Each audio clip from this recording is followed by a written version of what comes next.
What's up, everybody? This is Trey Biddy with HawgSports.com, HawgSports.com.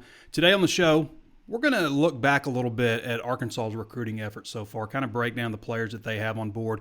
We're also going to look ahead to the future a little bit about what might be coming, and we'll touch on some other headlines as well. Your questions and more on Hog Sports Live.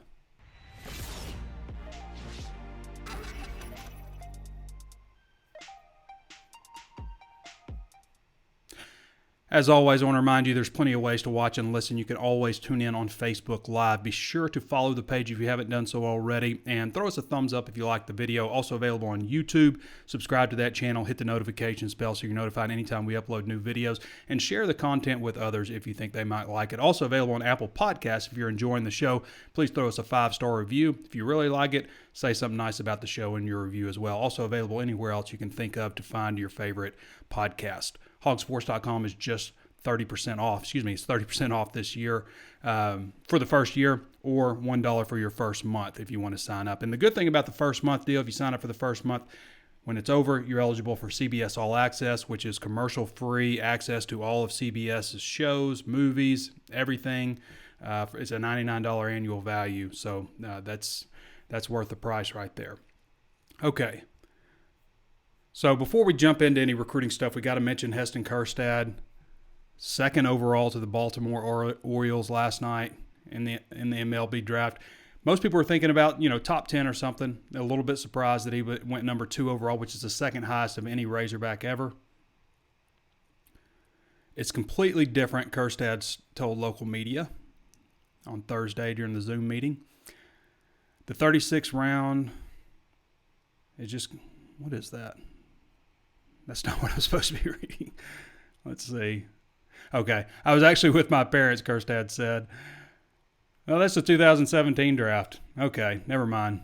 I've got my quotes mixed up. But he's talking about being drafted in 2017, the 36th overall pick. But it's completely different, obviously, being drafted in the second. Being the second overall pick, that was something I dreamed about as a kid. It takes a lot of things to go right up to end up in that spot. It's surreal. It's really hard for me to explain all the emotions and everything, but they overtake you at that moment. It's definitely the greatest emotion I've ever had in my life. So congratulations to Heston Kjerstad. Unfortunately, I only played 16 games this year because of the COVID-19 pandemic. I find this is good news. This is from Ross Bjork, the athletic director at Texas A&M, and he feels that Kyle Field on September 5th will be full of Aggie fans to capacity. Now, Hunter Yurachek has said also in the past that that's the goal. That's what they're planning for. It doesn't mean that's going to happen, but that's the hope, the goal, the objective is to get full capacity for Razorback Stadium. Right now, Bjork said it'll be about 50%. Here's the quote. I love the way our governor is approaching this, a step-by-step approach. This is from the Houston Chronicle. If it were today, if we played today, it's 50% at Kyle. And we still have 3 months. I'm optimistic we can get to a point where we can have all kinds of the best preventative practices and all kinds of risk mitigation that we're going to educate our fans. And we want as many fans there as possible. That's what we're planning for. So that's kind of similar to what Hunter Yurachek said. It's good to hear another SEC athletic director comment on that. Arkansas got a commitment, I think, since last time we spoke, and Raheim Sanders, Rocket Sanders, 6'2", 210 pounds. Let's bring up his little graphic here. 6'2", 210 pounds, out of Rockledge, Florida. According to 24/7 Sports, he's a 4-star recruit, the number 20 athlete prospect in the country. 396 overall on the 24/7 Sports composite, so he's just a shade under 4-star status on the composite. Take a look real quick at a little bit of video of Sanders for those watching. This one play pretty much shows you about all you need to know. Auburn, other offers include Auburn, Florida State, Kentucky, Louisville, Miami, Missouri, Nebraska, Oklahoma, Ole Miss, South Carolina, Tennessee, Virginia, West Virginia. Pretty nice offer list for Raheim Sanders, Rocket Sanders. You can do a lot with 6'2", 210. You can do a lot with 6'2", 210. think he'll probably start out at wide receiver, but I mean, this is a guy you could put on defense. I mean, the way he runs, he could even be a running back, but I could see him on defense, at linebacker. Just an all-around really good athlete.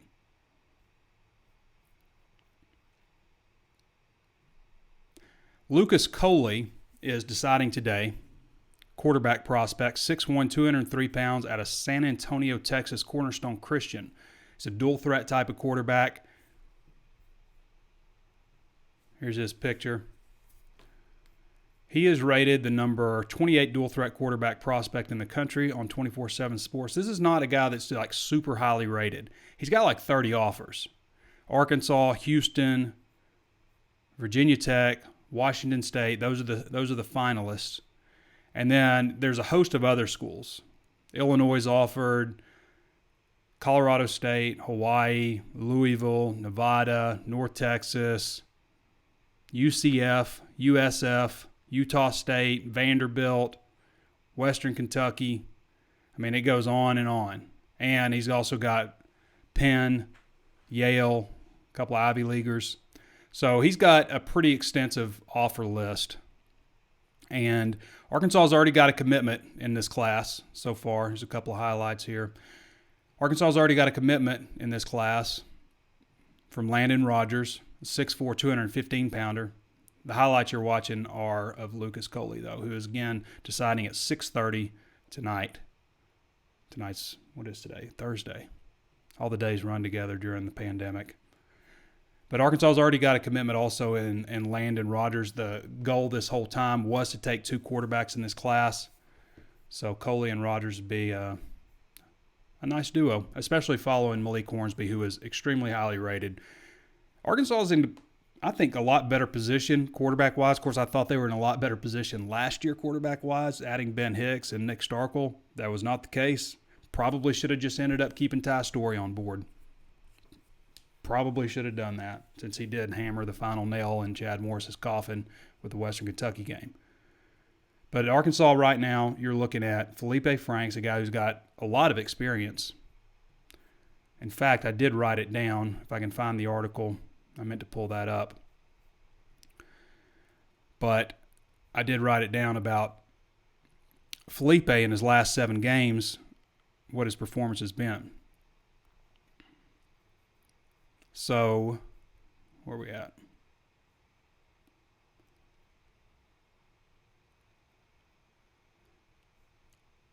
All right. Well, maybe I can't find it. I'm not doing a very good job organizing my articles today. I need another format. So, these are, okay, he finished 7-0 in his last 7 games with notable wins over South Carolina, Florida State, Michigan, and Miami. His numbers through those 7 games were 117 of 168 passing. That's 69.6%. 1,560 yards, 13 touchdowns, 3 interceptions. That's a 169.61 efficiency rating. That's higher than Brandon Allen's single-season record of 166.48. So that's his last 7 games. Pretty standout finish there. And really, I mean, he finished 7-0, but Kyle Trask finished that game. They were actually down when Kyle Trask came in the game and led them to 3 straight touchdown drives. The last one was like a 77-yard touchdown run by not by Trask, by the running back. So important to note that. But Trask, I mean, that's why he's here. Franks dislocated his ankle and after the 3rd game, and Trask took over. They ended up going 11-2 that year. Trask led him to an 8-2 finish. All right. So I just kind of wanted to go over real quick the current commitments for Arkansas.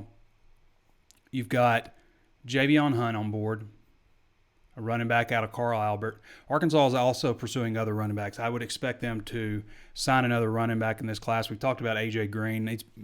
I'm not saying they'll get him, but there's a lot of crystal balls trending that way. Super explosive athlete who would complement Javion Hunt really nicely, I think. But Javion Hunt is committed and has been committed for some time now.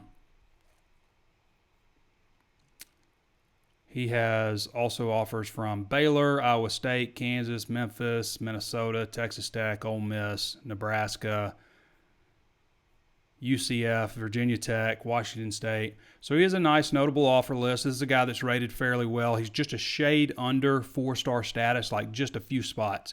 Ranked the number 25 running back prospect in the country, number 5 overall in Oklahoma, and number 385 prospect nationally. I mentioned Raheim Sanders a minute ago, 6'2", 210, athlete out of Rockledge, Florida.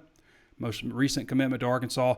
Terry Wells, I believe Terry was the first commitment. It's been a while now. But Terry Wells out of Wynne, Arkansas, 6'4", 306 pounds. This is another guy who is a 4-star on 24/7 Sports, actually ranked the number 247 overall prospect in the country, number 1 in Arkansas. On the composite, however, he is a 3-star, a high 3-star, 419 overall. Just a few spots, probably like usually about top 350 or so are 4-star prospects. Top 32 are 5 stars, and then 350, 4 stars, so on and so forth. And a couple thousand 3 stars, like 1,500 3 stars probably after that. So number 419 overall. I mean, he committed to Arkansas pretty early, so it's not like he just was raking in the offers like he probably would have, but still had Arkansas and Arkansas State, of course. Miami, it's another notable one. Missouri, Nebraska, TCU, Tennessee, all showing interest in him, but he would have definitely picked up a lot more offers. This is a guy that I think could probably be a left tackle for Arkansas one day. Kewan Parker, another one out of Oklahoma, the number 10 ranked prospect in Oklahoma, number 467 nationally. I always think it's significant to get a top 500 type of guy. Again, he's probably about 117 spots away from being a 4-star, so he's pretty close to 4-star status. 5'11", 173. Kewan Parker, he keeps in touch with a lot of recruits. Good recruiter for Arkansas. So Kewan is also had offers from Arkansas State, Baylor, Iowa State, Michigan State, Nebraska, Oregon. I'd say those at Temple. I would say those are the notable ones that he has. 5'11", 173 cornerback out of Booker T.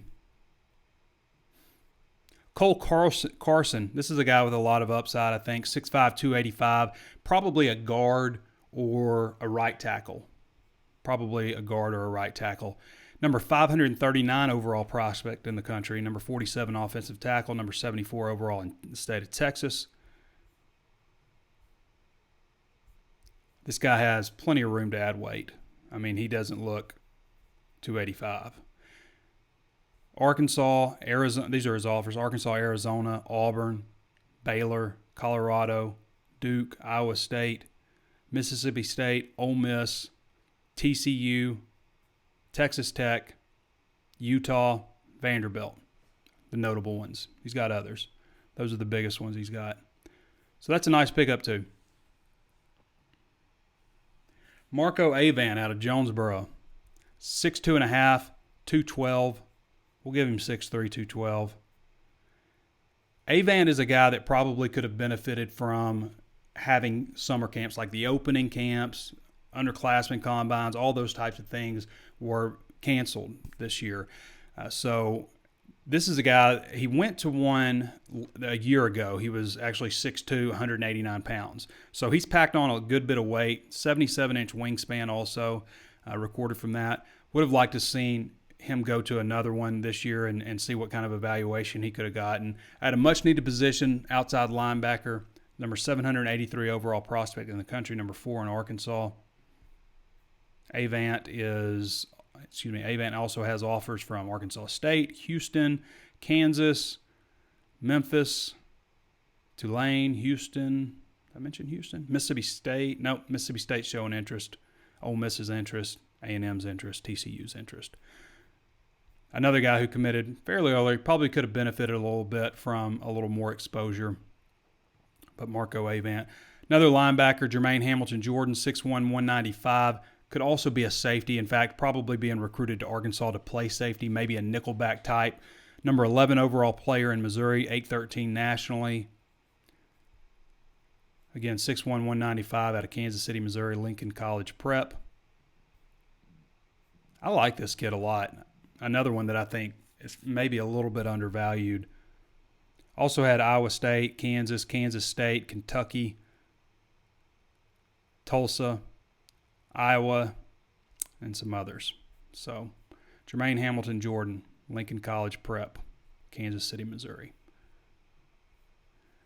Jaden Wilson, we didn't talk a whole lot about Jaden Wilson after he committed, but he's another, big-bodied, nice-looking wide receiver, a guy with a lot of upside, 6'3", 172, 848 ranked player nationally out of DeSoto, Texas. Jaden has offers from Cal, Colorado State, UConn, Hawaii, Houston, Illinois, Kansas, Louisville, Missouri, Nebraska, Northwestern, Ole Miss, Oregon State, Southern Miss, UCLA, Utah. That's not the offer list of a guy who's ranked number 843 in the country, is it? You wouldn't think that 848. You wouldn't think 848 has that kind of an offer list. Landon Rogers, who we talked about a little bit ago. You talk about a guy who really would have benefited probably from some exposure at these camps. I mean, this kid kind of popped out of nowhere, but he's still number 26 dual threat quarterback in the country, number 951 overall, but would have liked to have seen this, 6'4", 210-pound kid from 215-pound from Little Rock Parkview go to an opening or something like that, be able to showcase his abilities. Arkansas, Houston, Kansas. Again, not a super awesome offer list, but a guy that Arkansas really, really liked. And potentially, if they are able to get Lucas Coley in this class, then that would be two quarterbacks, and they'd be done recruiting quarterbacks in the class. So that's it. That's the recruiting class. Now, flipping over to basketball real quick, Arkansas is going to welcome in 10 new faces now. 10 new faces after Justin Smith has committed from Indiana. Justin Smith, what he averaged, like 10 points, 5 rebounds. He is a real finisher. That's what jumps out about Justin Smith. This guy can finish. You see alley-oops getting thrown to him all the time. He can really throw it down. A guy that can defend. He's quick. He was a small forward coming out, but kind of a small forward, power forward type. Was really highly recruited coming out of high school. A 4-star prospect, number 78 nationally on the 24/7 Sports Composite, 80 on 24/7 Sports.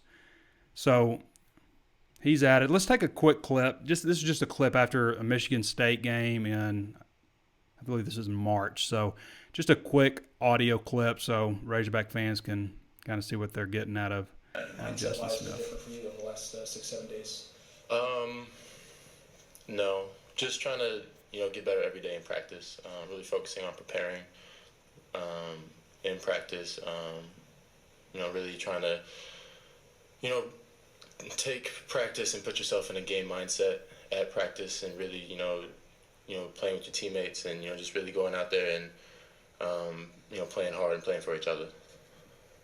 Sounds like a good young man. He's going to add a lot, I think. So when you consider what Arkansas is bringing in, the 10 new faces, there's really 3 categories, right? So you've got some older players you're losing, and Adrio Bailey, Gene Talsilla. We don't know on Isaiah Joe. Losing Mason Jones, obviously. But that's pretty much it. So you've got the sit-one guys from last year. J.D. Note, 6'2", 185-pound guard, a guy that can shoot the basketball. Anxious to see what he can do because he's really kind of an unknown where he come from, and so is I'm gonna nail this, Abiyami Iola. So is Abiyami Iola because obviously he's just not very well known, but 6'9", 210, supposed to be very athletic. Connor Vanover, obviously a little bit more known to Arkansas fans coming from the state of Arkansas, 7'3", 230 pounds. Vanover is going to provide an immediate impact just from what I saw in practice with him. You'd see him knock down a three-pointer, go on the other end, block a shot, go on the other end, knock down another three-pointer. I mean, he was impressive at times at practice. So anxious to see, just with another year under his belt, what all he can provide. Arkansas is suddenly a big basketball team when you consider Eiola, and everybody else they have coming in. So you've got those three guys. Then you've got Justin Smith, who we just talked about, Vance Jackson, and Jalen Tate. So you've got 3 grad transfers joining. So all total in the transfer market, you've got 6 guys coming in. 3 sit ones and 3 immediately eligibles. Vance Jackson, Justin Smith, and Jalen Tate. Jackson averaged 11.1 points and 5.3 rebounds last season. I think he's intriguing, a guy that can shoot it. And then Tate is just supposed to be just a straight lockdown defender. Then we flip to the high school ranks, and you've got Moses Moody, KK Robinson, Jalen Williams, and Devontae Davis. So all these guys are really highly regarded. All of them are 4-star prospects. Moses Moody is ranked at 6'6", 205 pounds, a guy that can really shoot the basketball also. On 24/7 Sports, he's the number 39 prospect in the country, the number 8 shooting guard. So number 39 nationally. On the composite, he's 44 nationally. KK Robinson, super quick point guard who can also shoot it. He is number 38 nationally. Number 38 nationally. So he's actually on 24/7 Sports, he's a spot ahead of Moses Moody. When Moody's really gone until the last rankings released, Moody was wire to wire the top prospect in Arkansas. And then you've also got the composite, which has KK number 59 nationally. So 2 highly regarded guys. Jalen Williams, 6'9", 230-pounder. Going to bring some nice size. He's number 91 on 24/7 Sports. And on the composite, it's actually higher. He's number 78 on the composite nationally. Another 4-star prospect. And then, of course, Devo Davis, Devontae. This guy's a physical freak. 6'4", 175-pound combo guard. He is number 107 nationally on the composite ranking. 107 nationally. Heck of a class coming in. Okay. I want to go ahead and get to your questions now. Just wanted to we needed a rehash. We haven't gone over the recruiting class in a little bit, so just do a little rehash where things are, where things may be going. Again, watch out for Lucas Coley tonight making his decision, and Arkansas is in his top 4 there. Keith Grayson says he's eating at Wright's and then heading to my house. I'm afraid to let Keith know where I live. Pat Graham Frick says, hello, D-Lo. Jacob Botwinick says, do you think the Hogs win the championship in basketball next year? I don't know about that, but I think that they're going to be better. I've said before with this last team, and I hated the way it ended because I thought that they had a shot, win a couple more games probably in the SEC tournament and have a really good shot at being in the dance, but I think they definitely would have been had Joe not gotten hurt. But that was probably one of my favorite teams in a long time. It really was. Just Mason Jones and his backstory. I mean, how many times have we heard Mason Jones is overweight? I'm sure he got tired of hearing that. But with his backstory, and, he was a guy that came off the bench the year before under Anderson and, just a multiple 40-point games, multiple 30-point games, just an outstanding year for Mason Jones. I hope he finds a home and makes a lot of money next year and eventually maybe gets to the NBA. I don't think it'll be this year, but eventually maybe. Anyway, I think that was probably his worst team that we'll see at Arkansas.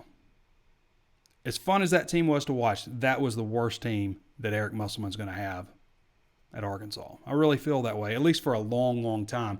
Just from, his savvy, his knowledge of the transfer portal and how to maneuver that, you can really fill holes quickly. So, and we've also seen, he gets it done in recruiting. 2022 class should provide a nice boost also when this group that's just coming in gets a little bit older. Championship, probably not. Making the dance, yeah. Making some noise in the dance, I could absolutely see that happening. It all depends on, what kind of matchups you get, but this team, in my opinion, is going to the NCAA tournament next year.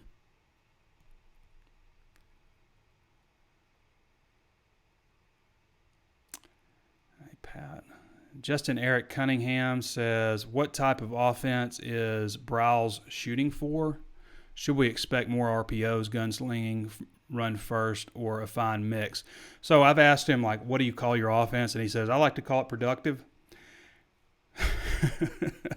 I always thought that was pretty interesting. But you're going to see them get the ball out very quickly. And hopefully get back to a point where they're not giving up a whole lot of sacks and maybe mitigate some problems up front with the offensive line. You're going to see a lot of routes where they know where they're going with the ball before the ball is snapped. Okay, you're going to see a lot of one-on-one type of stuff. They're going to spread the wide receivers out about as far as they possibly can. You can go look at some Baylor offense, and I was watching actually some of it yesterday. As far as tempo goes, it is rare that you're going to see more than 20 seconds left on the play clock. It's rare that you'll see that, and sometimes you'll see them get a play off 15 seconds. Sometimes faster. I saw a play. They had a short passing play, and they were up to the line and snapped the ball 10 seconds after the play was completed. The last play. So they can go very fast. They're going to run the ball a lot if it suits them. They're going to run the quarterback if that suits them. I mean, if it's a situation where the quarterback runs really well, then they're going to run him, but not too much. This is from yesterday from Out of Bounds with Browse. He was just saying that they're going to be opportunistic when they run the quarterback. They're not going to do it a whole lot because they don't want to get them beat up, but they're going to be certain downs and distances where it's required, or they're going to pick their shots, here and there when it's a good time to run him. But yeah, you are going to see RPO. You're going to see them. A lot of people look at it and are they going to throw the ball just a ton? But they're also going to run it a lot. This is a team. Past offenses under Browse were usually, when they were at their best, they're running for more yardage than they're passing for. They're still top 25 in passing, but they're top 5 in running, running for 300 yards or something a game. So, and again, that's in the Big 12. Remains to be seen what you can do in the SEC like that, but they definitely put up some points and put up some yardage and definitely run the ball. So I would say it's fair to say there's a mix. I mean, maybe a little bit more run heavy. 50% of fans would be a good crowd compared to the last couple of years. I'm sure it will change soon. Woo Pig Sooie, Tony Ball said. Yeah, you might. I think for the Nevada game this year with the new coaching staff and everything, I think fans will be anxious to see some change, and maybe will come. You may have we're 3 months away, so you may still see some fans hesitant that maybe normally would have come, maybe an older generation of fans that maybe don't come to the game because of the fears of coronavirus. But I mean, if you're Arkansas and if Chad Morris was here, you almost would just say, yeah, just half the fans can come in. you all can come in, but it's only going to be half the fans anyway. But I do think that if people feel better about the situation with COVID-19, that you will see a lot of fans in the stadium. Micah Cormier says, Kjerstad draft position is awesome. As you can see from my profile pic, I'm glad my kids got to watch him play. Great guy, always takes time for pictures and autographs. Woo Pig Sooie, by the way, we call him Babyface. Patricia Lumford says, Woo Pig Sooie. Donna Clem Rector says, Woo Pig Sooie. Timothy David Long says, Franks will surprise some folks from some... Maybe he'll surprise some folks this year. Robbie Murray says, Woo Pig Sooie. Jacob Botwinick says, do you think if they kept Ty Story, Chad Morris will still be here? I don't know about that. I kind of think the team just didn't care for him and just let him go. I mean, didn't fight for him. I do think it is interesting how, just how everything, and I've said this before, but everything they tried just backfired on him. The club dub stuff was just stupid. I mean, terrible. It was just so lame. And I don't know if they thought that was going to be cool or what, but it was super lame. tried that fake punt against Auburn that, was just one more thing to pile on top of the laughing stock that is Arkansas or has been Arkansas. Just there's so many things like that. And then at the end of it all, Ty Storey, the quarterback, you ran off, and I thought that they probably needed to make a change at quarterback too. I mean, I think most of us did. But, man, that was just – I mean, you couldn't have written that better that Ty Storey came back and finished the job on Chad Morris. But had they kept Ty, maybe they pull out that Kentucky game on the road. Maybe they beat Texas A&M. I mean, there were some games like people act like Arkansas is just getting – hammered, and that's how the season ended. But there was early on when they were kind of thinking maybe we could do this, before they just let go of the rope. Early on, there were some games that they had a chance at. I mean, they were driving to win the game against Texas A&M. Could have beaten Kentucky. Maybe if they had a little bit better play at quarterback. I mean, not that Ty Storey was just setting it on fire, but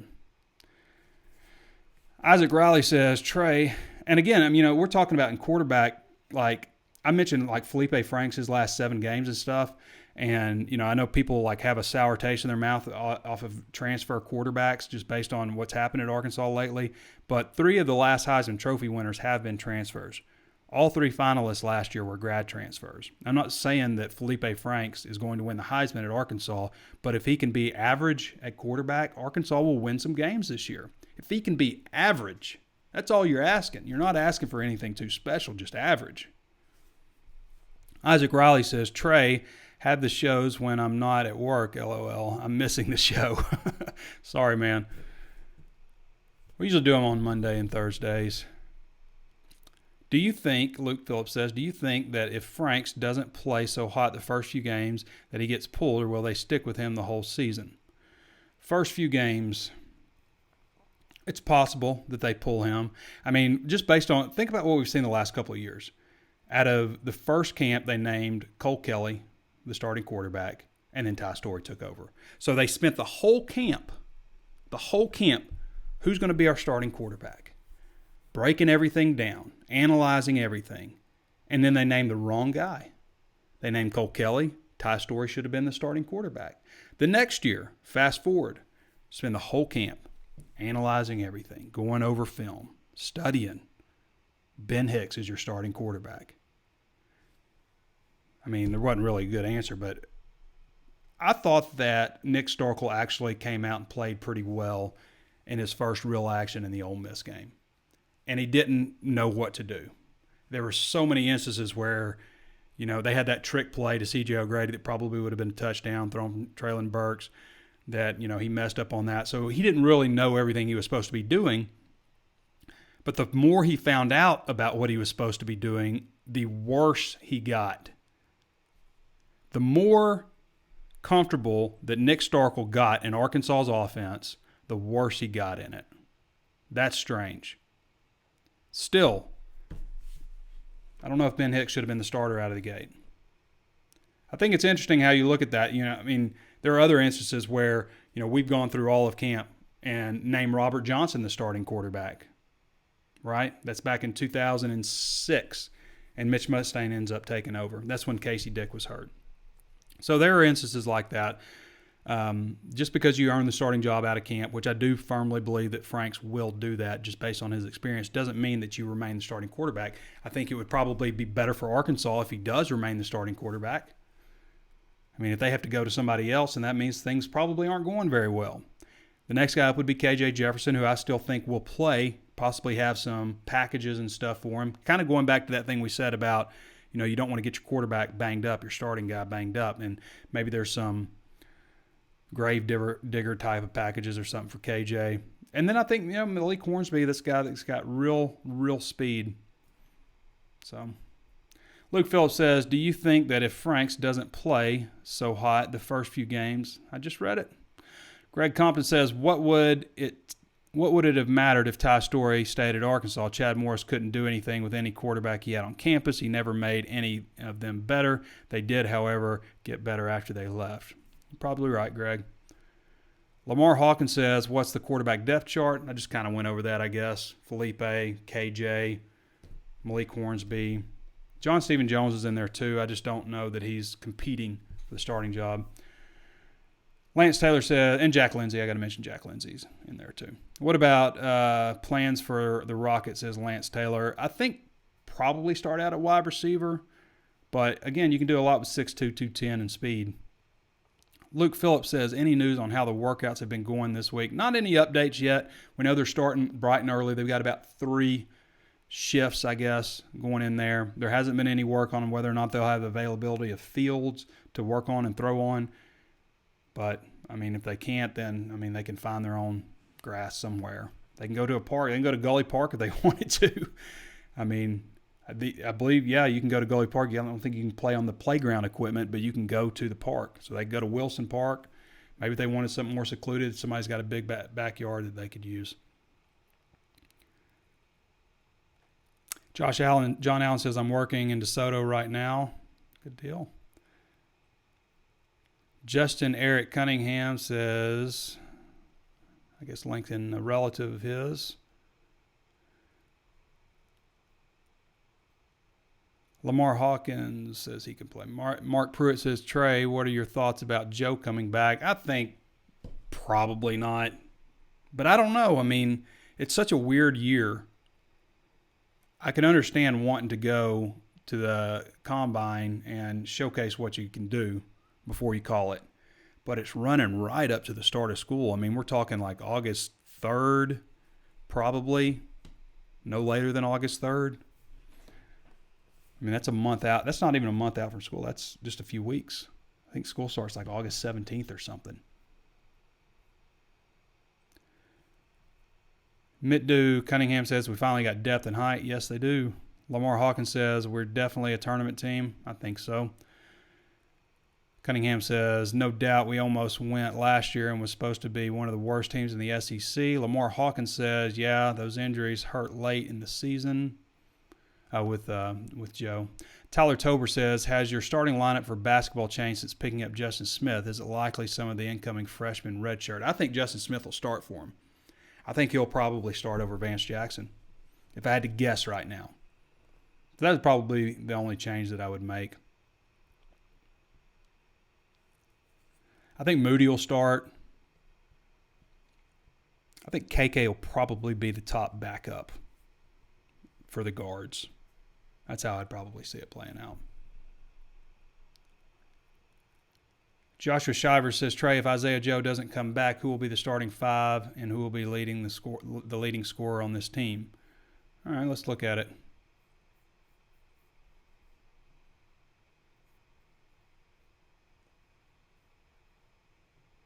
Let's look at it real quick.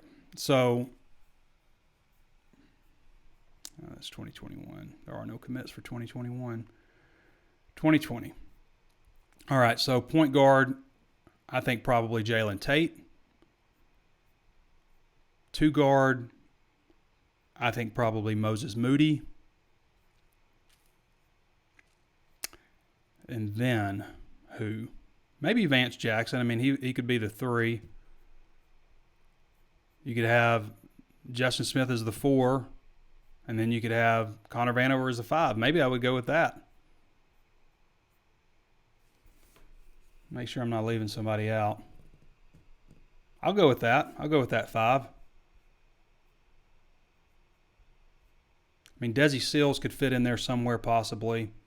I like that 5, though. So we'll go with the 3 grad transfers. We'll go with Jalen Tate at point.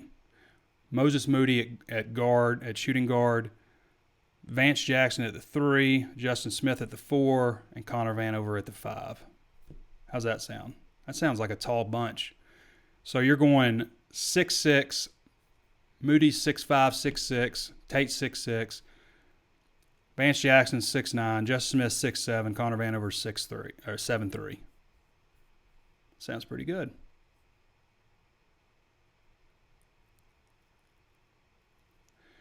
Lamar Hawkins says if Joe comes back, it's going to be a great season. Yes, it will be. Now, if I'm including Joe in this mix, then I think I would probably say Joe or Moody at the 2 or the 3. And then I think I would have Justin Smith ahead of Vance Jackson in the lineup in that case. Smith brings a little more athleticism, and then Vance Jackson probably be your top guy off the bench in that case. So that if Joe comes back, it'd be pretty nasty. I think it's going to be pretty good anyway. Lamar Hawkins says Mason was the man. Yeah, Mason Jones was really fun. Really fun to cover, too. Jerry Redwine said, I hear it's called the veer and shoot offense. That's pretty much how Art Briles referred to the offense, or people covering him referred to his offense as the veer and shoot. Lamar Hawkins says, I can't wait for us to get back right in football. It's been rough on me. It's been 8 hard years. It is interesting to me how people paint Arkansas as a dead-end job or a place that it's going to take a decade to rebuild and all this stuff. And I don't see that. It's been 8 tough years. Before that, 2006, 10 wins. 2007, 8 wins. Probably should have won more in 2007 because Houston Nutt left. Maybe they would have won the bowl game. They kind of obviously let go there. But so 2006, 10 wins. And then fast forward just 4 years to 2010, and they won 10. 2011, they won 11. And then Bobby Petrino fell off his motorcycle in 2012.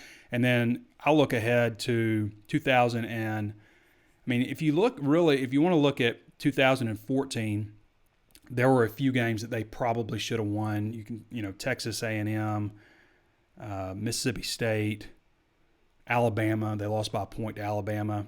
That team literally, if the cards just fell perfectly right, that would have been 11 wins.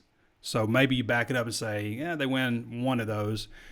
They could have won or two. They could have won 10 games that year. They definitely could have the next year and should have the next year. They lost to Toledo and they lost to Mississippi State on a last-second blocked field goal, or that's a 10-win team. And in that case, you drop down in 2017, and I think fans are probably more likely to say things like, well, Bielema did lose Austin Allen in the South Carolina game, so we'll let him slide this year, 2017. And then maybe he'd have been back in 2018. Jeff Long gets fired. Bielema's still there. You don't have the chaos of everything with the coaching change and an AD change all at once where you have this group hiring Chad Morris. Maybe things would have been different. Who knows?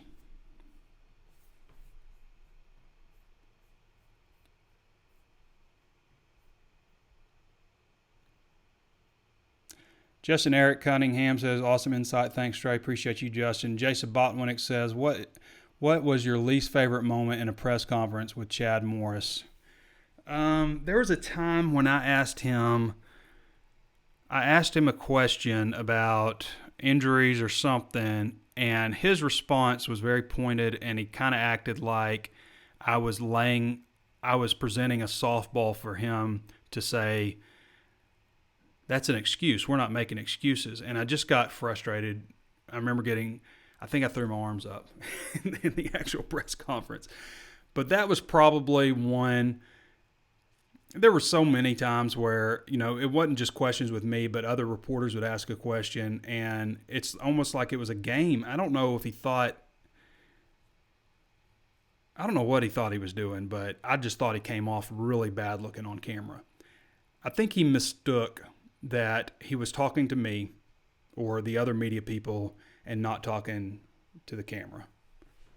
Because right now, you and I are talking, right? I'm having a conversation with you.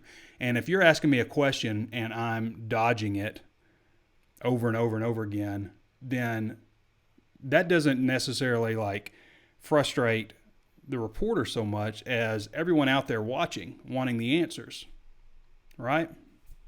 The thousands and thousands of people that are watching the video. So that's something I don't think that he ever quite got. That is one thing I'll say about Bielema is he was always always, if he wasn't always honest, he was always saying things that you could use that were, at least entertaining. Petrino was always that's a mistake that people make. I think they thought that Chad Morris would be super media friendly. He was the least media friendly coach, I think, and that's part of it's the times that we live in. But just in his interaction, the way he'd answer questions and things like that, definitely not very media friendly. But Petrino, people can say what they want about the guy, but if it was a 12 o'clock press conference, he walked in the door every single time at 11:59. On the nose. There have been other coaches that have been pretty close, pretty punctual. John Pelfrey was the worst. He would show up 30 minutes late, an hour late, just no respect for anybody else's time.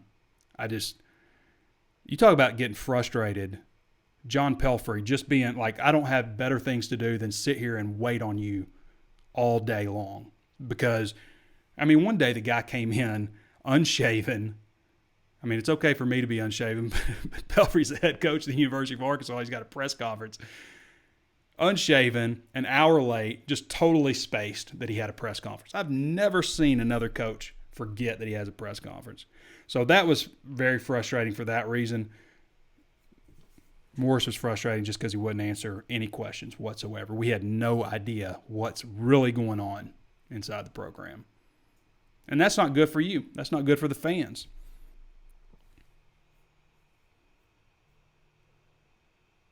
I'm getting a call from Chicago, Illinois.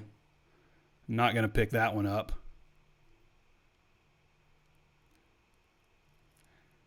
Rusty Hostetler says, how soon will we know if Sam Pittman will be able to bring this team back to relevance? I think we probably know after the first few games if things just look like a disaster or not. I don't think that they will.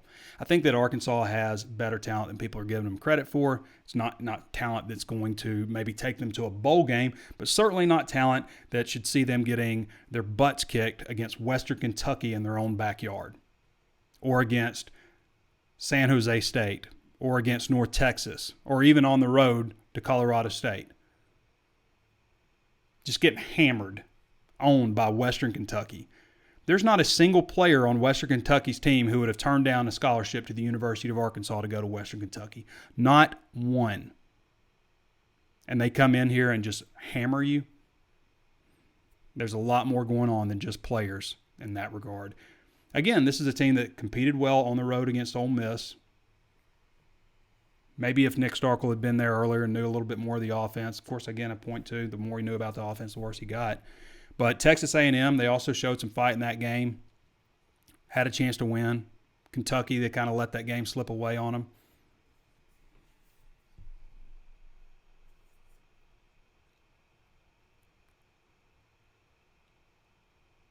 Chase Hogan-Jones says, I feel like from what I've heard, we're ahead of the curve in football recruiting. I think so. It's not like they're just setting it on fire just with, I think they're like 42 ranked class in the country. I think 24/7 has them a little higher, maybe in the 30s.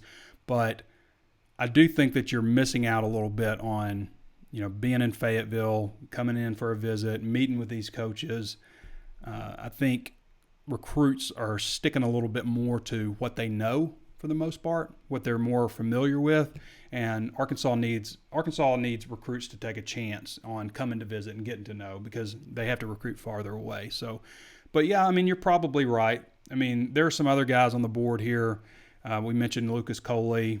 We've talked about possibly A.J. Green. There's a few other guys that have some recent crystal ball picks into Arkansas. They certainly got Raheim Sanders, who's a very good prospect just recently. So, probably doing a little better than you would expect given the circumstances, being a new staff and everything, and coming off of back-to-back 2-win seasons and not having the opportunity to have face-to-face conversations, show all the facilities and everything that Arkansas has.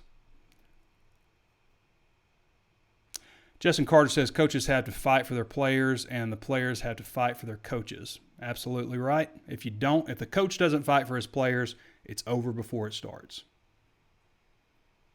If the players don't feel like the coach has their back, if the players don't feel like the coach is invested in their future, then it just crumbles. And some of that stuff worked in recruiting for Arkansas. Hey, come in and play, new Arkansas, all that stuff.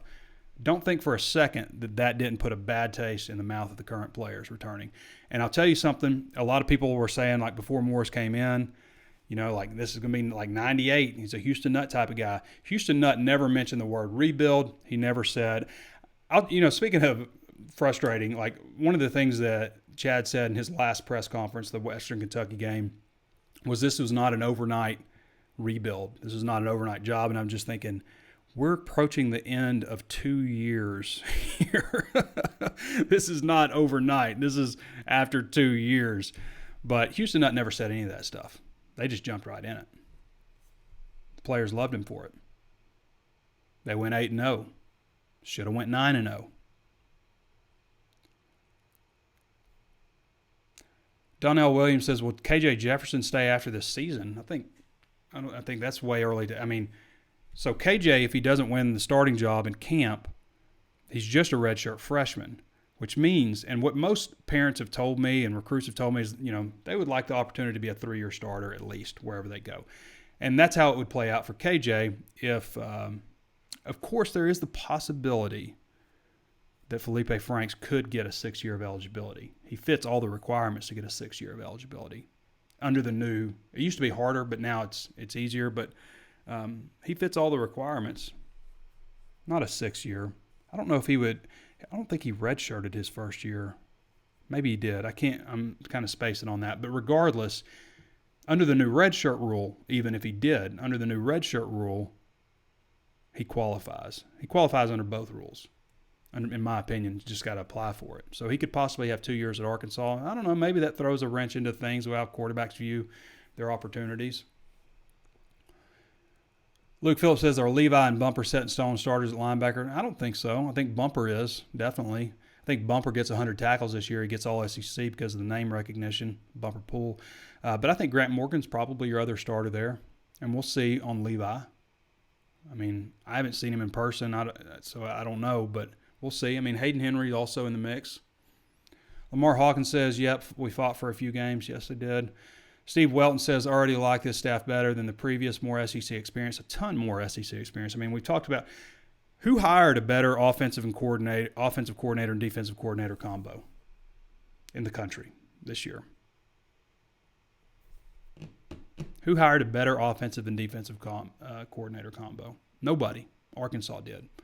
And then, you get two experienced SEC coaches and Derek LeBlanc and Brad Davis on your offensive line, your defensive line, probably the two most important areas after your coordinators. That's how you get a staff together. You got some young recruiters, Sam Carter, Jimmy Smith, maybe some guys you took a little bit of a chance on, but those guys can really recruit, and I think we're going to see that really pay off for them. So, and you kind of took a shot with Ryan Rhodes, out of junior college, which, he's got a lot of connections in the junior college ranks. I've said before, Arkansas, if they're going to tap into their potential and tap into where the talent is, Kansas junior colleges are right next door. Mississippi junior colleges are right next door. You may not like having to go after junior college players, but that's what's next door. And a lot of times you can get those guys and they have 3 years to play, and that's almost as good. So some connections there with Ryan Rhodes and keeping Justin Smith, I think, out of all the guys on the last staff, Justin Smith, Barry Lunny Jr., Jeff Traylor, those are the guys that were the really strong recruiters, I felt. So keeping Justin Stepp on board, I think, is a smart move by Sam Pittman. And then, of course, did I cover everybody? The the tight ends coach. Oh my gosh, I'm spacing on his name. That never happens. Anyway, another young coach at there, and then of course, that's everybody, isn't it? Oh, special teams coach. You also the special teams coach they got from Georgia. Oh my gosh. The problem is here I've gone 55 minutes and this is a 40-minute show. And I've just been talking straight the whole time. So I'm forgetting a little bit. Will Boyd rush for 1,500 yards this season? If he stays healthy, I think that's absolutely possible for Boyd to rush for 1,500 yards. You consider last year he didn't have a lot of carries. I think he averaged less than 15 carries a game maybe, but still ran for over 1,100 yards, 6.2 yards a carry. I mean, you go back and think about Darren McFadden running for like 325 times in a season and Madre Hill 307 times. I mean, if Boyd runs for 280 or something, then, yeah, I think that's definitely possible. He was the only guy last year who could run behind that offensive line, too. Scott Ashcraft says with Coach Pittman, LG, O-lineman, and up-tempo paces could be ideal as opposed to the smaller, faster O-lineman. Got to have size in the SEC. Morris just couldn't see that.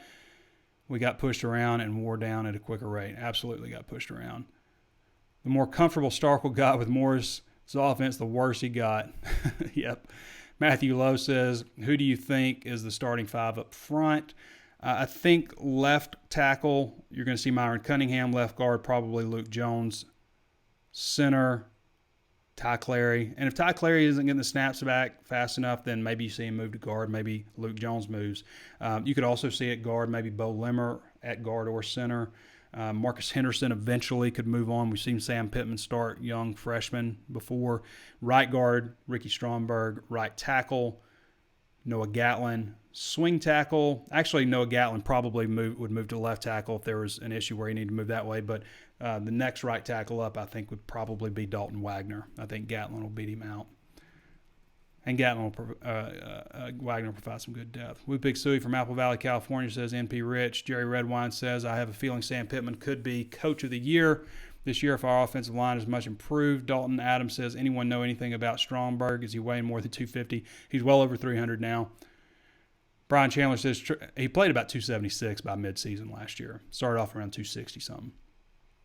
Brian Chandler says Trey of the Hogs going to be staying the Darren McFadden era uniforms. I believe so. I don't think Sam Pittman has any say in the uniform selection. I think usually the new coach comes in too late after selections have been done. But last year's were technically an alternate jersey. They just used them for all the home games. And then this year they'll get new uniforms. So I would expect them to add the white McFadden-style jerseys and go with those throughout the year. And then I don't know if there'll be an alternate jersey this year. I don't know how that'll work out. Jeremy Redwine said, I heard he's 298 now. He's over 298. He's past 300. Donna Williams says, who will be the starting safeties? That's a good question. I think that probably Joe Fouché comes back. He had shoulder surgery. And then possibly Jalen Catalon, Miles Mason. It could depend on where they're putting different safeties. But one of those two guys. Jerry Jacobs is going to play cornerback, by the way. All right, let me see. Do I think we'll have more access to the football team under Pittman than Morris? I think we will have access that'll be a little bit different. I'm hoping it's just not like the first 20 minutes. I mean, it was pretty rare that we got to see him line up and team and things like that. So I'm hoping that we get a little bit more access. I think maybe in the spring we would have gotten more access, but it's hard to say during the season. What Hog will have the greatest chance to be drafted in the NFL next season? Boyd. Definitely Raheim Boyd. Daryl Henry says, do you think we get Keytron Jackson? I'm not ready to call that they'll get it, but I think there's a good chance that they get him. I mean, he's got a top 7 right now, but I think Arkansas or TCU is where he ends up. Mark Douglas says, being able to stop fourth down attempts would be a start. How many fourth downs on the road to Western Kentucky succeed at every time? Yeah, Arkansas, not a very good defense. Lamar Hawkins says, Houston Nova's the man. Chase Hogan-Jones says, I like having a specific special teams coach. Yep. And Sam Pittman said you've got to have a specific special teams coach. Daniel Bradshaw Sr. says, how many wins do you think we will get if we have the full football season? I'm going to start at 5. And then I'll go from there. But I haven't seen him practice. I haven't seen Felipe Franks throw a football live either. Neither has Kendall Browse. So I'm going to start at 5 just because I think there is better talent on this team. I think you win 3 of the 4 non-conference, lose the Notre Dame game, and then there's the 4 games that ESPN FPI gives Arkansas a 40-45% chance of winning in the SEC. So if they can split those, they're due for a little luck, right? If anybody's due to be lucky, it's Arkansas. So then you're talking about 5 games. They shock somebody, they get to a bowl game maybe. But let's start with 5. Let's see some practices. Let's make a determination from there. Matthew Lowe says, I hope we get Devon Manuel. Dude is massive. Yeah, 6'8", 300. I think Danny just put in a crystal ball pick for him. Jakey Botwinick says, is it jealous to hope Opitz and Martin don't get drafted? Maybe a little. Jerry Redwine says they get Stromberg on that sumo diet. They got to get Stromberg on that sumo diet. Well, we got to make sure it's healthy, right?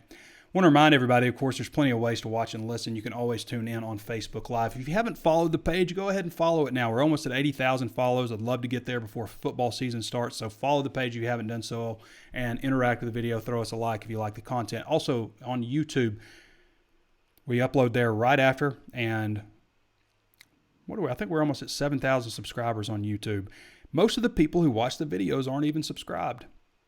As crazy as that is. So if you like the content, if you're used to watching on YouTube, go ahead and subscribe to the channel. Hit the notifications bell so you're notified anytime we upload a new video. And throw us a thumbs up if you like that content as well. Share it. Share it with somebody you think might like it. And that's definitely a good way to help get our message out. And all this likes, thumbs up, comments, all that stuff helps us boost our channel. When people start searching for Arkansas Razorback content, we pop up higher when people do that. Also available on Apple Podcast. Throw us a 5-star review and say something nice if you like the content, please. Available anywhere else you can think of to find your favorite podcast. All right, everybody. This was the longest show I think we've ever done. I was thinking I was coming in. I was like, this will probably be a short little show. But we had a lot of interaction from you guys in the feedback, and I appreciate that. But we've gone over an hour. So I want to thank all of you for joining us. We're going to be back with you guys on Monday. Sign up for HawgSports.com at 30% off your first year, $1 for your first month. It's a good time to sign up. This has been Trey Biddy with HawgSports.com, and we'll catch you next time.